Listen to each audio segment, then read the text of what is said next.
My name is Victor Furman. Some call me The Voice. I've always been fascinated with human nature, spirituality, science, and the crossroads at which they meet.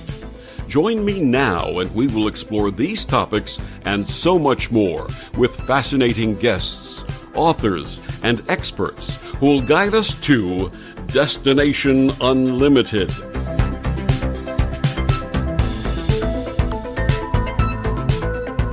When we take time to stop and reflect, how do we measure our lives? Do we look at the balance between perceived successes and failures in material gain, careers, and relationships? Do we take inventory of that which we think makes us happy and that which makes us sad? Is there satisfaction in either way of taking stock? And is there a deeper, more profound practice to open our hearts and find core happiness? My guest this week on Destination Unlimited, MJ Ryan, says there is, and it comes in the practice of gratitude. MJ is one of the creators of the New York Times bestselling Random Acts of Kindness and the author of The Happiness Makeover, How to Survive Change You Didn't Ask For, and The Power of Patience, among other titles. Altogether, there are 1.75 million copies of her books in print. She's a contributing editor to Health.com and Good Housekeeping and has appeared on The Today Show, CNN, and hundreds of radio programs. She joins us this evening to share her just-released new edition of Attitudes of Gratitude, How to Give and Receive Joy Every Day of Your Life. Please join me in welcoming MJ Ryan. Good evening, MJ. Hello, I'm happy to be with you. And thank you so much. Our gratitude for your joining us today. Yes, it's my honor and my pleasure. Thank you. Now, when I welcome a guest to Destination Unlimited for the first time, I always ask them to share a bit about their personal path of discovery and how it led to their current work. So please tell us about your formative years and how it led to your life's work and mission.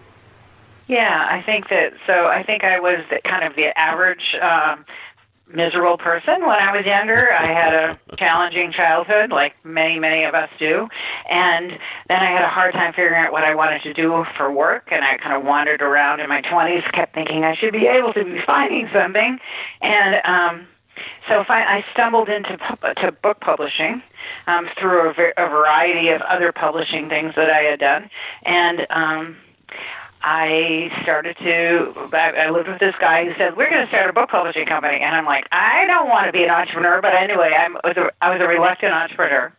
And we started this company called Canary Press, and we publish inspiration and personal growth and self-help kinds of books, spirituality, leadership.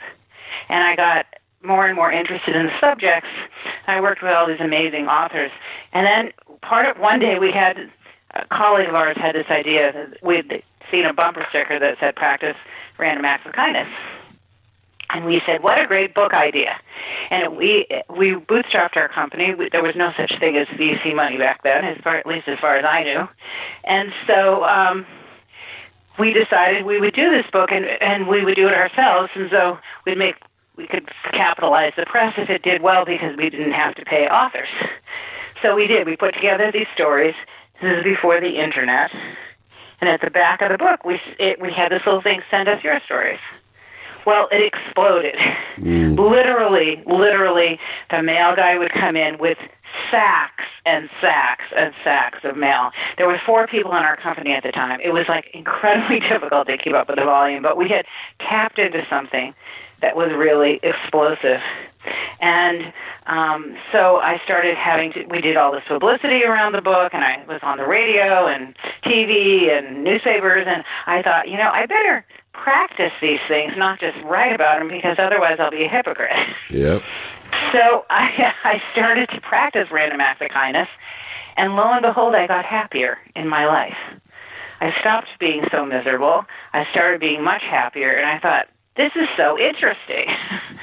I wonder these other qualities that we can cultivate in ourselves that are right in front of our noses, that are as easy as this, that will bring us happiness. And so I started to study happy people that I knew.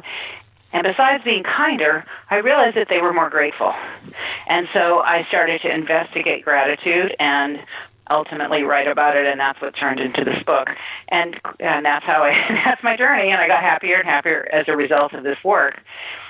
And then, lo and behold, about the same time, the positive psychology movement was starting to grow, which was a group of psychologists saying, instead of studying unhappy people and trying to bring them from misery to zero, let's study happy people and figure out what they do. And so there's been this explosion of research on all these topics since then.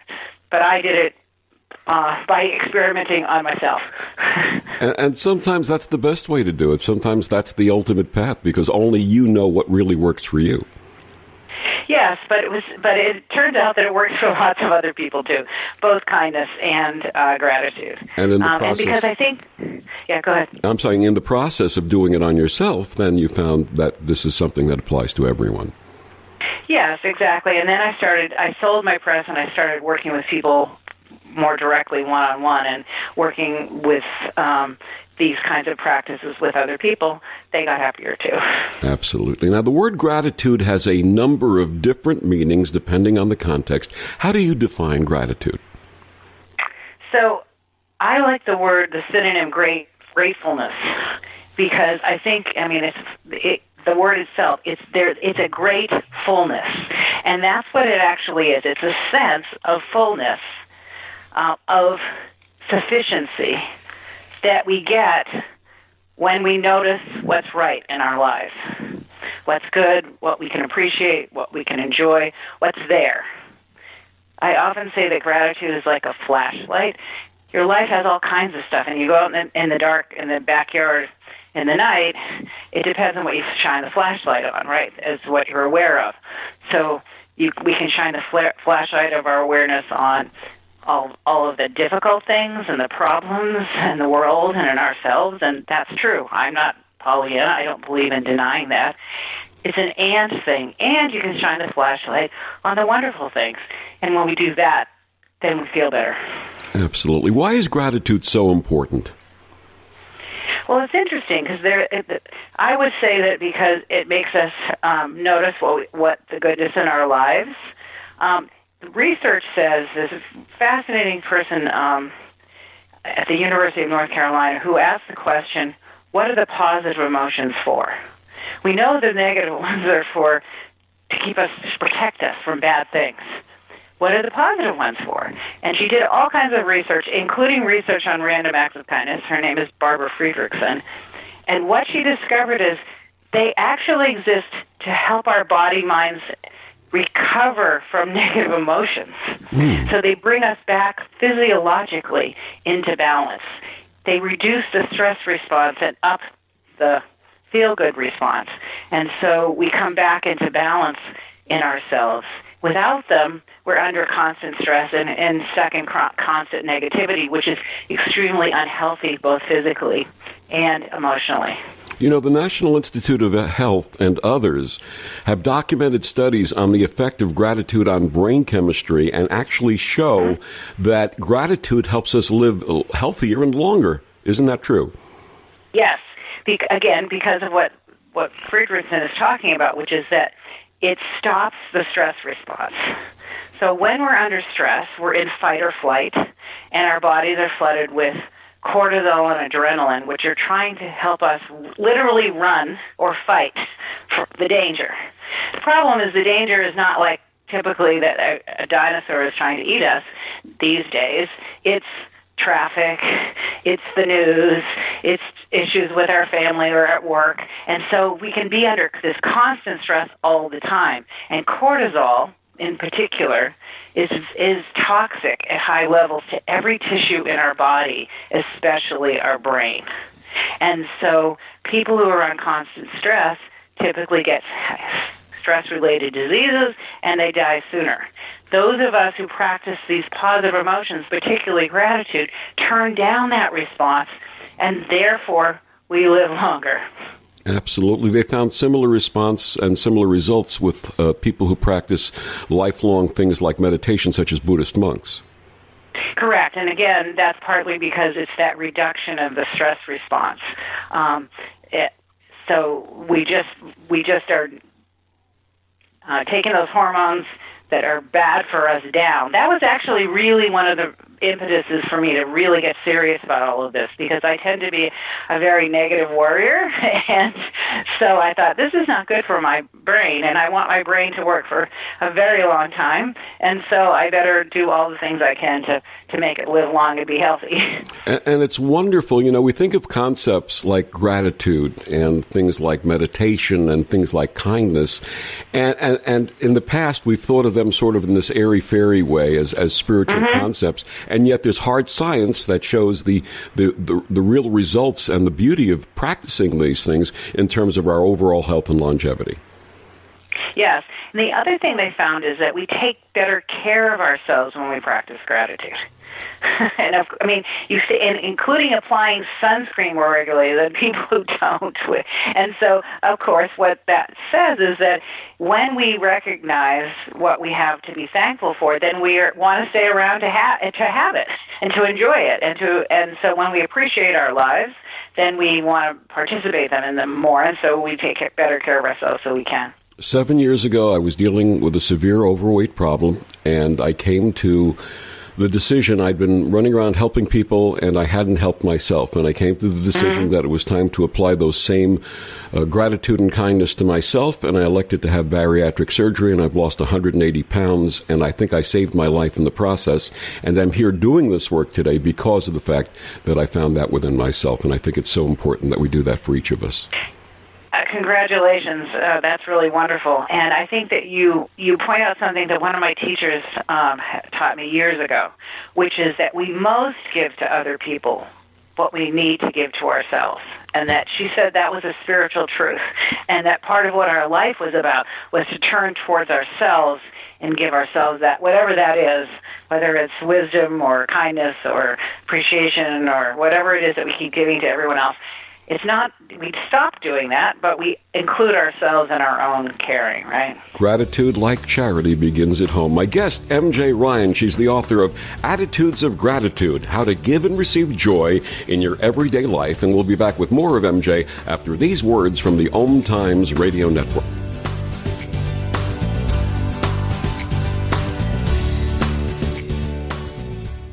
OMTimes Magazine is one of the leading online content providers of positivity, wellness, and personal empowerment. A philanthropic organization, their net proceeds are funneled to support worldwide charity initiatives via Humanity Healing International. Through their commitment to creating community and providing conscious content, they aspire to uplift humanity on a global scale. OMTimes, co-creating a more conscious lifestyle.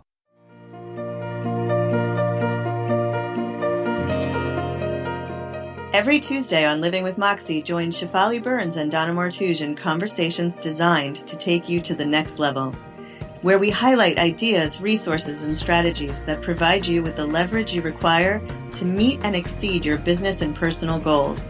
Each week on Living with Moxie, we will lead conversations related to success, achievement, fulfillment, and extraordinary, vibrant living. Are you ready to live with Moxie? Join us. Hi, this is Bill Maher. I can find humor in almost anything, but one thing I never laugh about is cruelty to animals. If you don't get the joke either, write People for the Ethical Treatment of Animals, 501 Front Street, Norfolk, Virginia, 23510.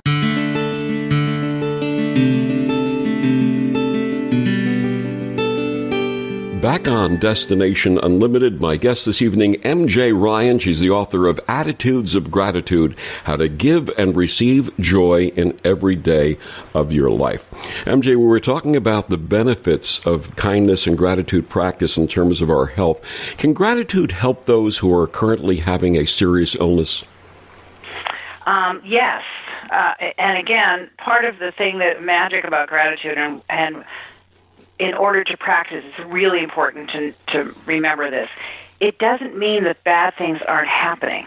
It means that in addition to whatever is going on, what can you still enjoy and appreciate about life or about your life.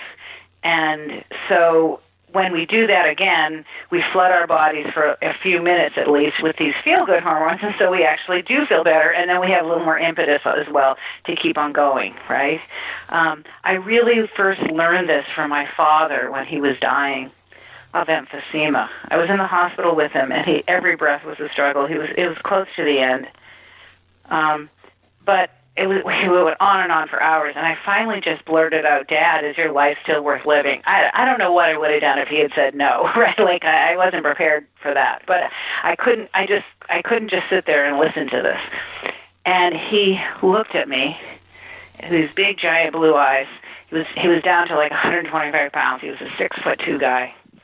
And he said, "I like to watch the ball game on TV. I like to read the comics in the newspaper. Sometimes it's easier to take a breath than others. My life is good." Wow. Wow. How many years ago was that?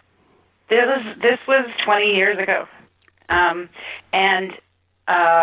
And that is shining the flashlight, right? It's shining the flashlight on what's there. Yes, he knew. He's a doctor. He knew he was dying. He knew he was in a lot of pain and suffering, and he still looked for what were the things that I could enjoy and appreciate about my life. Absolutely. You know, having done hospice work myself, I've always encouraged family and friends to express gratitude to their terminally ill loved ones. Obviously, that is so important for both the person in transition and those they leave behind. Yes, absolutely. Yes. And the I guess the other thing that strikes me so much about this is, you know, I've talked about this and written about this for about 20 years. Right after that, I wrote the original version of Attitudes of Gratitude. And so I've spoken in, big audiences, 1,000 people, and I always have people give me their number on a scale of 1 to 10 about how happy they are right now. And then I ask them to think about something that they appreciate or are grateful for in their lives, and then I ask them to think about the number on the scale of 1 to 10 now, and then raise your hand if your number went up even a teeny bit. And mostly people's numbers go up, right? I see lots and lots of hands, but not everyone. So I wanted to understand what this was, and so once I started to really ask people. You can't just do it as a list. This is why you don't hear from me something like, write down 5 things you're grateful for or 10 things every day. The number is not relevant. What's relevant is actually allowing yourself to receive the truth of it, even if it's just one thing. So I remember I was at the National Cathedral in D.C. and talking to this woman in a big crowd, and I said, "So tell me what you're thankful for in this moment." And she said, "Well, I'm thankful for my daughter, and I'm thankful for my health." And I'm like, "Okay, wait. Too general. Like, just what about your daughter are you thankful for? Really allow yourself to receive her dimples or whatever it was that you've got to allow it to go through you as a reality rather than just a list. And when we do, even one thing is amazing and makes us feel great, like the color orange. I'm sitting here in my kitchen and I'm looking at these incredible tangerines. And what if you just really looked at orange like you'd never seen it before? It's amazing. It's so vibrant, right? And suddenly you're having this wonderful experience because you were really actually allowing ourselves to receive what's right in front of us. So gratitude really has to be visceral and experiential. Yes, not in your head. Not just a concept and abstract, but something that you actually experience and feel. Correct. And it's about taking in the good. Absolutely, yeah. How can gratitude help somebody who's grieving? Well, one of the things that I always say when people are going through hard times is that the worst thing we can do is try to impose that on somebody else, right? Only you can know when it's right for you to start thinking wider than the grief that you're experiencing. But when it feels right, be thinking about, okay, yes, this is true, and it might be that you appreciate you had a bunch of time with that person. It might be that despite that loss, you still have a roof over your head, or whatever it is that you do have. But one of the things that happens in the stress response, so all of the negative emotions are attached to this, is that your focus becomes only on that one thing. And it's an adaptive response back from when we lived in the jungle and all of our dangers were physical. Because if a tiger was chasing you, you shouldn't be sitting there looking at the beautiful flowers. You should be paying attention to the tiger. So we have this inborn reaction to focus on the bad. And to the exclusion of everything else. It's literally wiped out. We lose our peripheral vision and hearing to make sure we're focusing on the bad thing. When we then focus on the good stuff that's there in addition to the bad thing, then we widen our periphery, we widen our awareness, and we see the other things too. And that's what practice of gratitude does, especially in hard times or if something's painful. It widens our awareness to the other stuff. So we're not focused on only the negative. Only that. Right. That's right. Right. Only that. We have a national health emergency when it comes to addictions. It's something that yes. Is in the news every day. We just had the president speak about this. Can gratitude help, or a practice of gratitude, help someone who has an addiction? Well, I know that it is a huge piece of the 12-step program. So, in fact, the phrase attitude of gratitude comes from 12-step. At least that's where I first heard it. And so certainly when we focus on what's good in our lives, it helps us get through the day, I think. But I'm not an expert in that, and I can't specifically speak to it. But I do have an interesting story about what it can do for us. So I read this in the newspaper years ago. So some city in the Midwest, instead of sending kids to juvenile hall who were kind of problematic but not really dangerous, they decided instead they were going to send them to this council of adults who would mete out their punishment. And so the example was this girl who kept running away from home. And so, because home was terrible and she hated it and she didn't want to be there.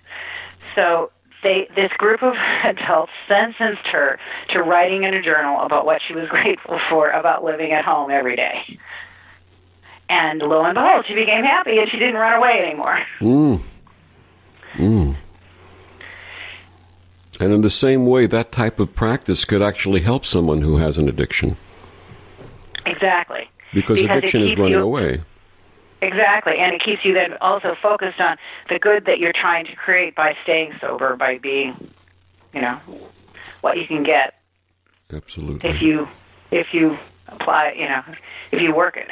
Let's talk about gratitude and interpersonal relationships. How important is it for us to express gratitude to others, and can this practice help to heal damaged relationships?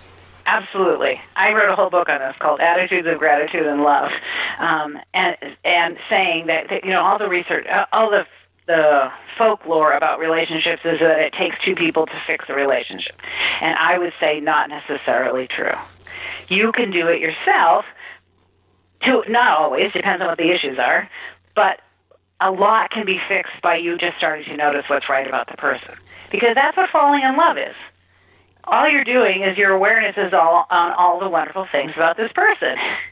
And then when we fall out of love, it's because we're paying attention to all the crappy things about the person. Yeah. Right? Mm-hmm. And so it's all still there. And so when you feel frustrated or annoyed or upset, again, it doesn't mean we shouldn't deal with these things head on depending on the circumstance. But oftentimes, at least for me, I'm just irritated at my husband, right? Mm-hmm.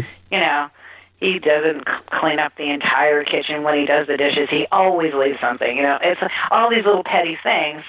And I can focus on the pan that's still sitting there and be annoyed and maybe even say something mean. Or I can say, look at this. I have this amazing guy who's willing to help like 50% of do everything, half and half, like I believe any partner should. Isn't that great? There's a lot of people out there that won't do that. So when I focus on that, then I love them and then I'm nice. Absolutely. I can identify with that. My wife is, among other things, a professional writer, and she is not very domesticated. And so, and I am both professional and domesticated, so I do a great deal of the housework and the shopping and the chores. And when she does chip in and help out with something, I express tremendous gratitude to her for doing that, and understand that she's really going above and beyond her skill sets in the process of doing that. So so there's two things here. One is the just-in-time gratitude that you do internally that turns your heart warm again towards the person, whether that's a kid or a spouse or any other family member. It's very, very helpful to focus on the positive instead of the negative when you're annoyed. The other, though, is what you're saying, which is to actually express it. And when you do that, of course, you strengthen the connection. A lot of times when people come to me and they want to work on their relationship, I suggest that they practice of appreciation for one another every day. Absolutely. And they just say, one thing that they really appreciate the other person for.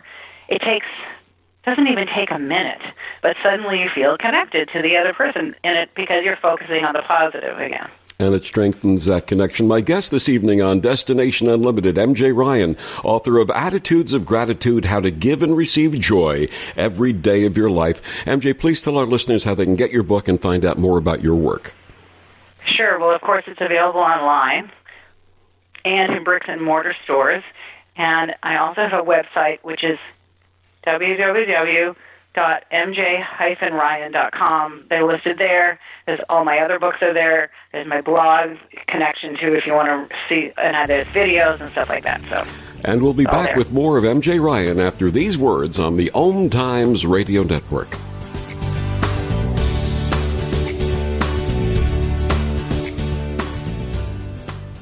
You're listening to OTR FM, part of the IOM Radio Network. Ascending Hearts is no ordinary dating site, but a spiritual dating site with a purpose, to link you with your soulmate. We engineer the serendipity so you can trust that you will attune with someone that has the same matching vibration as you. Ascending Hearts, the conscious dating site for the spiritually aware. Try Ascending Hearts for free. AscendingHearts.com. Tune in to The Practical Intuitive, Mind, Body, Spirit for the Real World with me, host Robin Fritz, Mondays at 2 p.m. Pacific, 5 Eastern. I'll cover personal and business intuition, animal communication, mediumship, space clearing, past life regression, shamanic insights, energy healing, soul choice, and more, all to help you tap your own intuitive and healing skills. No ifs, ands, or buts.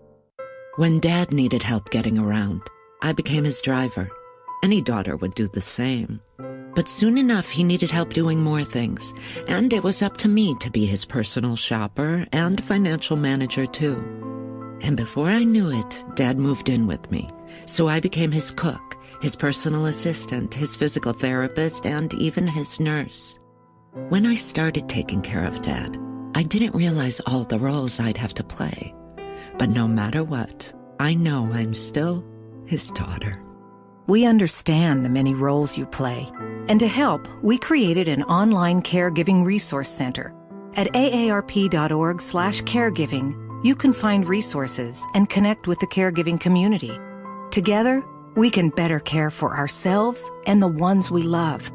Visit aarp.org/caregiving to learn more.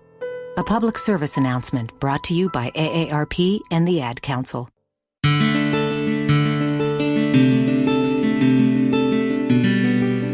And we're back on Destination Unlimited. My guest this evening, MJ Ryan. She's the author of Attitudes of Gratitude, How to Give and Receive Joy Every Day of Your Life. MJ, I have several friends who complain about their lot in life, constantly expressing dissatisfaction with their jobs, financial status, relationships or lack thereof. How can they turn this around and find gratitude? Yes. I guess people like that, I typically say, yeah, it sounds like that's terrible and you're not happy with that. Is there anything in your life that you can enjoy right now or appreciate? And sometimes we go through categories. What about this? What about that? How's your health? How's your family? So I try to help people identify specifically, right, the kinds of things. And then I also believe that, gratitude is not the answer to everything. And maybe these people need to go and fix some things in their lives, right? Find new work or, think about how they can change their finances or, get out there and try to find and connect to other people. So, sometimes this is not the only fix that there is in the world, but it certainly goes a long way when we do it in addition to anything else we're doing. When I have a conversation with a friend like that, one of my big things in life has been ownership, taking ownership of your personal responsibility, taking ownership of the situations in your life that don't seem to be working. And I'll give them an example. I said, if you were the owner of this business, if your life were a business and you were the owner, what changes would you make? And it opens up their mind to the fact that they actually can own their lives. Isn't that important? Yep, absolutely. There's no question that that's true. The other thing is that sometimes, one of the things that I didn't realize until after I wrote this book is that, is that gratitude, I think, is actually only one half of an experience that we don't have a word for in English. I don't know if there's a word for it in other languages because I'm completely incompetent in any other language. But to me, it's part of a thing that, like a parentheses, the other half of which is generosity or kindness to others. So when we recognize the fullness in our lives, that's like the in-breath. We take in the good. And then we have, just like we need when we inhale, we then need to exhale. The exhalation is the giving back from this fullness that we have to the world. And when we don't do one or the other of that, I think it doesn't give us as much joyfulness as we could have because we're only doing one half of the experience. If you only inhale, that won't work, and if you're only exhaling, you run out of oxygen. So we can't just give. We need to fill back up. But if we can't just hoard the fullness, we need to give it back. And so sometimes when people are complaining about their lives, what I actually recommend is they do something for other people. Give us an example, please. Sure, like start to work in a soup kitchen or do random acts of kindness. Research has shown that, helping people like by putting money in other people's meters or helping someone across the street, or I love flowers and flower arranging, and I have somebody neighbor down the street I saw, she's got no hair suddenly, and that means she must be having chemo. So I've made flower arrangements and leave them anonymously at her doorstep. Things like that. When you do those things, and it doesn't have to be big things, it doesn't have to be things that take any money or any time, then we start to enter into that cycle because you can't really be generous unless you also understand that you have wonderful things to give. So you're suddenly in that cycle of recognizing what you do have to offer and then offering it, and you feel better. There's all kinds of research, again, on the generosity side of this that says things like helper's high, that you feel better about yourself. There's a very famous story about Carl Menninger, who created the Menninger Clinic. He was a psychiatrist, and the story is that a woman came into him, and she said, Doctor, I'm very depressed. And he said, leave this room and go out and help somebody else. Yes, absolutely. One of the practices that I've incorporated in my life, and maybe it started not so auspiciously because I've been in sales a great part of my adult life. And in sales, they teach you to get the name of the person that you're talking to and always use their name. And what I find is when I go shopping to a grocery store and the checker and they're wearing a name tag and I say hi and I'll mention their name, how are you this evening or this afternoon? And at the end I'll say thank you and use their name again. And using someone's name, recognizing them, makes them feel really good about themselves. Yeah. Yep. Yeah. So that's an example of something that's very, very small. It doesn't take really anything except about your attention and your energy. And look at, not only does it have a positive effect on that person, but what does it do for you? How do you feel? It makes me feel connected to that person. It makes me feel happy that I'm connecting with someone in that level rather than just a casual hello and goodbye. Exactly. That's right. Yeah, so these things can be unbelievably small. Part of the most wonderful part about both generosity and gratitude, and also kind of the surprising thing I think it took me a long time to figure out, is that it is actually so unbelievably simple. During the Thanksgiving season, I spent a lot of time over these years on the radio being interviewed by reporters, et cetera, because, everyone has to do something around that time. And so I'll never forget talking to this reporter, and she kept saying, well, what's new in this? I said, there's nothing.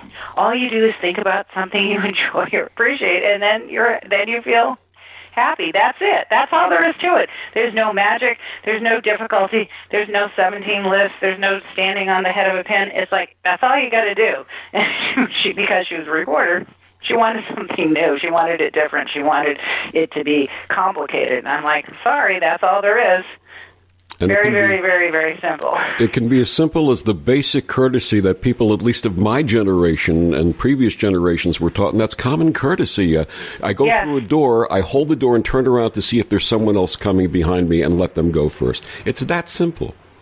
Well, and also saying thank you and really actually meaning not thank you like manners thank you, but thank you like you're registering that the person has held the door for you, that they smiled at you, or that they let you go first in the line. I'm always, when people let me, I live in the San Francisco Bay Area, and the traffic is just unbelievably bad. And so when people let other people in, I always try to wave to say thank you, right? Because I feel like this is such a gift you just gave me because I'm going crazy sitting here, So when we really understand we've been given something, then that thank you feels wonderful to ourselves, too. Absolutely. I live in New York City and go through the exact same situation, and it's so much nicer to really extend yourself and wave thank you to someone for doing something nice instead of the other wave, which certain people may use to express how they feel about a traffic situation. So, yeah, absolutely. The unhappiness. The unhappiness, That's right. yes. The single-digit unhappiness, and we won't touch that any further then. Now, gratitude can help us move past negative emotions such as anger and hatred. How do we do that? I think that we've got to figure out what's going on for us when we have those feelings. So part of remember, the negative emotions are there to protect us. So when we're feeling something, when we're feeling anger, under anger is fear, always. It's fear that you're going to be taken advantage of, or that you're going to be hurt in some way, or you're going to be, different ones of us have different stories depending on what's happening. But I never really understood this until so I've been married now to my husband for 25 years, and when I first met him, I have been someone who could get very angry. And I remember the first time I got angry at him, he looked at me and he said, "What are you afraid of?" And it was a shock to me. I was like, wow, that's true. I guess what I am is afraid, because anger is the fight of the fight or flight response. That's what it is. And it's an indication that some kind of you feel under threat in some way, shape, or form. And so it comes from fear. It comes from the primitive part of our brain, which is the amygdala, that is we share with all animals, and it's telling us something, we're afraid something bad is going to happen to us, and so we have three choices, actually four choices as human beings. One is to get angry, and fight, either emotionally or physically. Two is flight, which is to run away, literally. So when you're at work and you get mad at something and you go, I'm just going to quit, that's flight. And then freeze and huddle down like a little bunny rabbit and hope the danger won't see you, right? So in humans, that shows up as freeze and appease. You're there in front of the danger, and you're shaking your head, and your eyes are wide, and you have no idea what you're agreeing to. because your amygdala has taken over your thinking brain. Absolutely. Many of us... I'm sorry, go ahead. No, go ahead. I was going to say many of us, in the same vein, many of us, including my younger self, have had a tendency to catastrophize situations that we were confronting only to find out that on the other side everything worked out just fine. Will an attitude of gratitude help to abate those fears? Yes. This one I think I have tremendous experience with because I'm a giant worrier and catastrophizer. So I always say I'd be very rich if I could only get even a cent for all the things I worried about that never happened, right? So I agree. Yeah, I mean, that's part of what the human brain does. And some of us, our brains do it more than other people's. So what I discovered was gratitude is about this very second. What do I appreciate right now? It takes us to the present moment. And worry or catastrophizing is always about the future. Always. Even if it's just the future 5 minutes from now when you get the test results. So, but in this moment, what can I enjoy? What can I appreciate? Right now, I'm fine. Right? And so it brings us to the now-ness that where you're okay. And if I'm okay especially now, when it's catastrophized. If I'm okay now, I'm okay on the other side also. Well, no, I can't. My brain can't go that far. Okay. No, I'm just okay right now. So I should be stay in here now and be okay. And then the next minute you'll figure out if you're okay in that minute.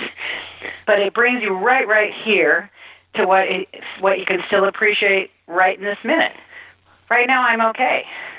Absolutely. My guest, MJ Ryan, author of Attitudes of Gratitude, How to Give and Receive Joy Every Day of Your Life. We'll be back with more of MJ after these words from the OMTimes Radio Network.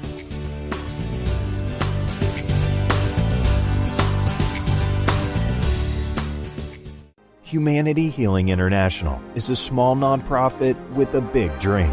Since 2007, HHI has been working tirelessly to bring help to communities with little or no hope. Our projects are not broad mandates, nor are they overnight solutions, but they bring the reassurance that no one is alone and that someone cares. To learn more, please visit humanityhealing.org. Humanity Healing is where your heart is. Hi everyone, this is Shay Parker, the host of Best of the Best, which airs live right here on IOM Radio every Tuesday night at 8 p.m. Eastern and 5 p.m. Pacific. I'm super excited to bring you expert guest hosts, spiritual discussions, free psychic readings, and so much more. I can promise that you will not want to miss this one-of-a-kind, fun, yet touching, down-to-earth show. Join us every Tuesday night at 8 p.m. Eastern, 9 p.m. Pacific on OTR-FM. This is Shay Parker, and I can't wait to see you there.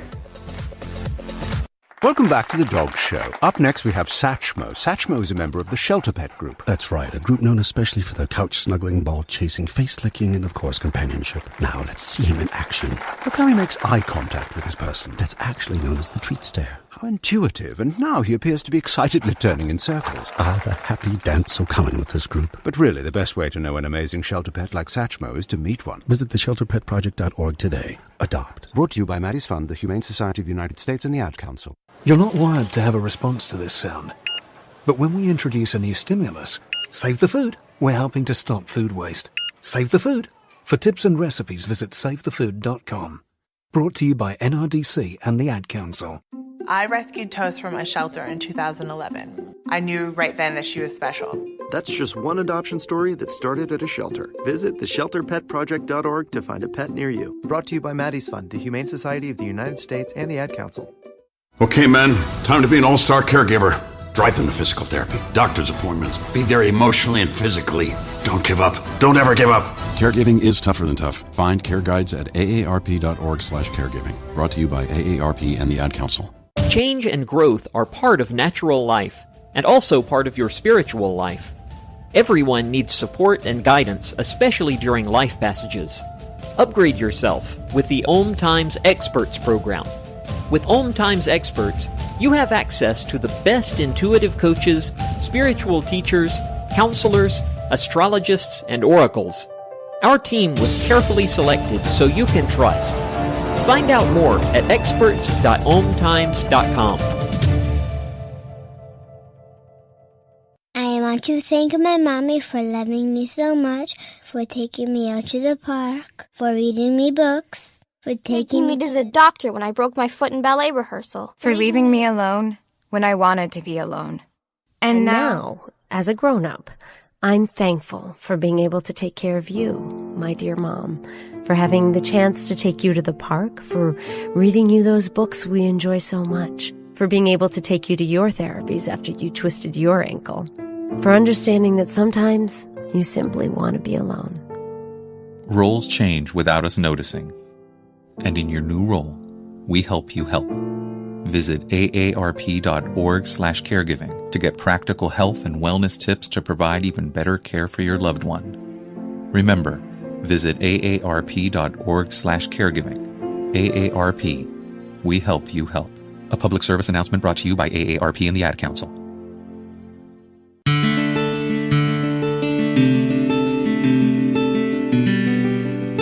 Back on Destination Unlimited, my guest this evening, MJ Ryan, author of Attitudes of Gratitude, How to Give and Receive Joy Every Day of Your Life. MJ, can gratitude be polar, that is, expressing appreciation for both positive and negative events in life? Yeah, we're talking about gratitude graduate school when you can do it for negative events. But I have to say that people I know, and including myself, who've gone, what the difficult things that we've gone through, and probably you understand this too, is that at some point you start to go, well, I wouldn't wish that on myself, and I wouldn't wish anything bad like this on anybody else, but the fact that I went through it was actually good for me. Absolutely. Right? I learned how to be in my own company. I learned that I didn't need all the stuff I had, whatever it is, right? But that's tricky. It's really, really, really important that other people don't try to take you there to that. You should be grateful for all you have. Like people who say that, I don't know. It gets me very angry. It's a boundary that's crossed. You don't have the right to tell anybody else that. I don't think they and only they, in the wisdom of their own soul and in their timing, may come to believe that, but you can't take them there. You can't force them there because that's denying their pain. When my sister's house burned down and she called me that minute, standing outside with no shoes and losing everything except for people and pets, it was not me the time to say, well, I'm so grateful that you didn't lose your pets and, like that. It's just no, because it was a loss and it was terrible and it was shocking and it was horrible. All I could do was empathize and listen and say, yeah, this is awful. And yeah, you've had a lot of other awful things happen in your life, and it isn't fair that so many bad things keep happening to you. That's all true. A month later, she's calling me up and saying, I'm really glad I got rid of the fire, took away all that stuff. I wanted to clean up, my life and my house anyway, right? But that's her. That's her journey, not mine. That's taking lemons and making lemonade, right? Exactly. But you can't make another person do that. And it's hurtful when we try.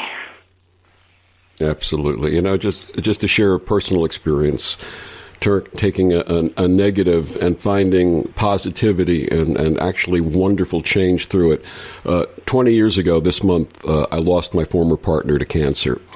And the relationship that we shared together, we were together for 3 years, and the relationship that we shared was life-changing for both of us. And in her transition, I learned so much about love and selfless love that it opened me up for the possibility to be with my current partner, my wife. And had one of those situations not happened, where I am today might not be the same place.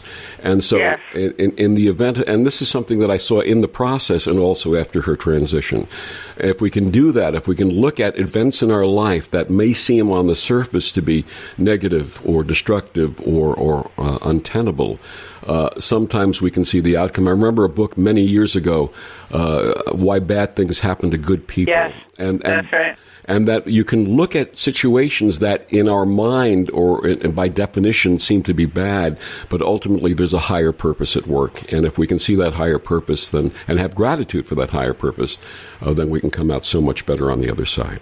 Well, yes, and what you're talking about is building resilience. And resilience is, there's lots of research on how do people bounce back from difficult things, and practicing gratitude is one of the top 5 things, right? So not only gratitude for whatever else is going on, but actually for the hard thing itself, right?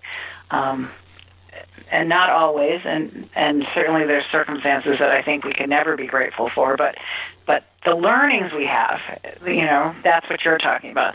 The growth that you had as a result of what happened, that we can always be grateful for. Absolutely, absolutely. We sort of touched upon this a little bit earlier. In the self-development movements of the 80s and 90s, making lists of desired outcome was a popular exercise that some people think today is cliche. Is gratitude listing a viable tool or no? Sure, if you really are experiencing it when you're doing it. It's not just a list, right? If you are actually recognizing what you're doing and allowing yourself to experience it, then absolutely. Because I love the story somebody told me once about some Buddhist monastery in, I think, Burma or somewhere in Southeast Asia.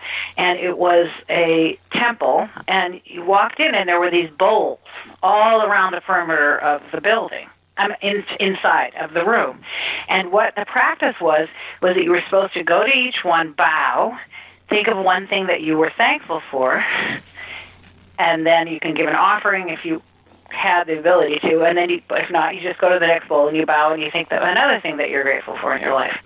And this person telling the story she saw all these bowls. She was like, I can never think of enough things to fill all these bowls.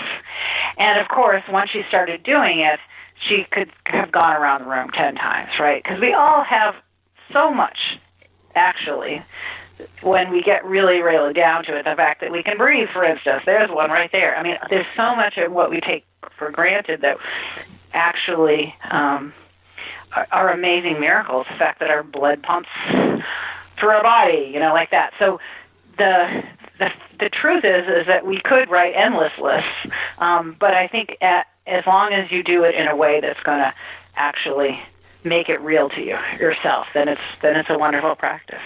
Well, that's an interesting point. Can an attitude of gratitude, or does an attitude of gratitude have to be consistent to work, or can we be situational? Can we be grateful as needed?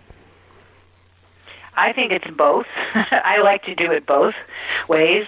I use it when I need it now, all the time, and I do a daily practice. Mine happens to be going around the table when we have dinner, whoever is at the table, whether they're family or friends, and saying one thing we're thankful for. And I started doing it when my daughter was not even 2, and couldn't even talk, and she used to take her little finger and point to everybody else at the table when it was her turn. I know. It was so adorable. And then one day, maybe when she could talk, 3 or 4, I forgot to do it. And she said, Mom, dinner words. So we call them the dinner words. That is so wonderful. Are there other simple daily practices that people can do? Absolutely. One of my favorite comes from a story that happened to me years after I first did the book. Got this email from this guy named Dave who said, can I buy some books for you at wholesale to give away to people who donate to my transitional housing shelter I'm building for foster kids? And I said, I can do better. I can give them to you for free. And I thought that was the end of that. And so what he was doing was, at the time in California, the day you turned 18, you're out on the street. No clothes, no help, no support, no job. You're just done. State's done with you.